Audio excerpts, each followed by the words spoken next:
El Holocausto, según Primo Levi, horror acabó, y los interrogantes siguen.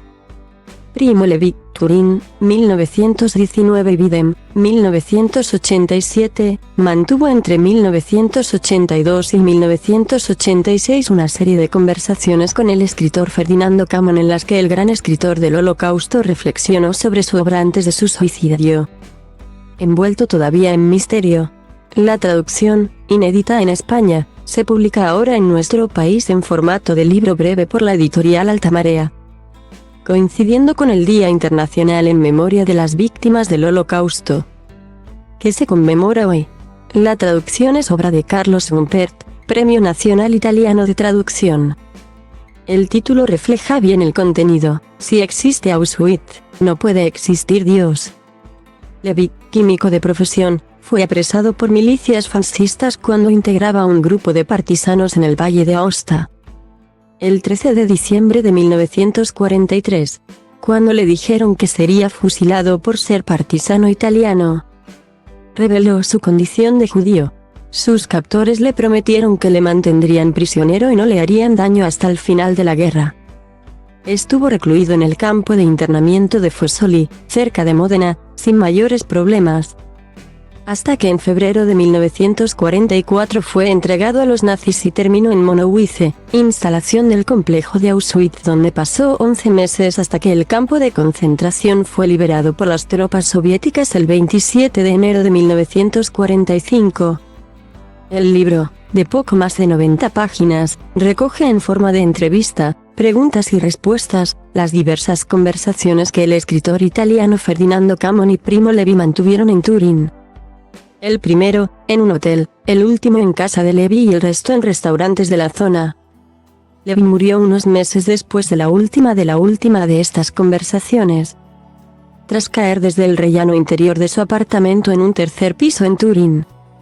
El forense dictaminó que su muerte fue un suicidio, aunque el hecho de que no dejara nota alguna y que tomase un tratamiento que pudo haberle causado un mareo abre la puerta a una muerte accidental. Nuestros encuentros concluyen con la siguiente afirmación de Levi: Auschwitz existe. De modo que Dios no puede existir, comenta Camon en la introducción del libro. Soy de la opinión de que, con esta frase, Levi quería introducir una prueba filosófica de la inexistencia de Dios.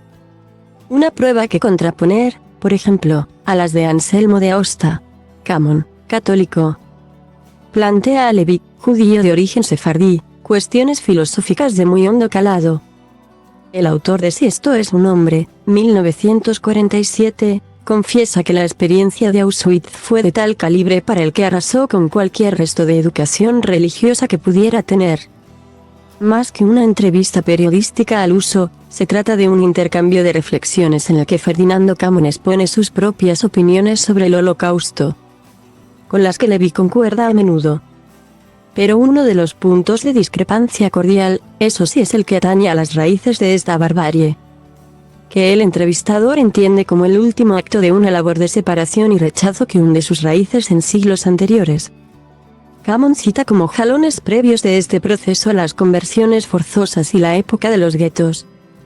Hitler significó el último eslabón al decirle a los judíos: ni entre nosotros ni lejos de nosotros. No podéis vivir en ninguna parte, estéis donde estéis, debéis morir. Para Camon, este último paso no se explica sin los dos primeros, que constituyen la raíz de la barbarie del Holocausto, y en los que el cristianismo tuvo una grave responsabilidad. Por eso ir a ver a Primo Levi significaba para mí un acto de contrición, explica Camon.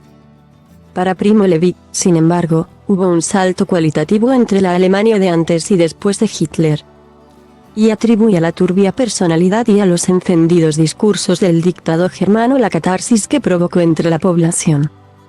En todo momento rechaza atribuir al pueblo alemán un odio larvado durante generaciones, todos los juicios generales sobre las cualidades intrínsecas innatas de un pueblo, me suenan a racismo, sentencia.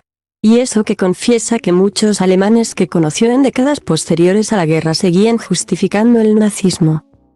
El libro, que aporta un dato que cuestiona la versión oficial sobre el suicidio de Primo Levi y apoya la hipótesis de la muerte accidental, plantea que el escritor seguía intentando resolver la disyuntiva entre la existencia de Dios y la barbarie del Holocausto.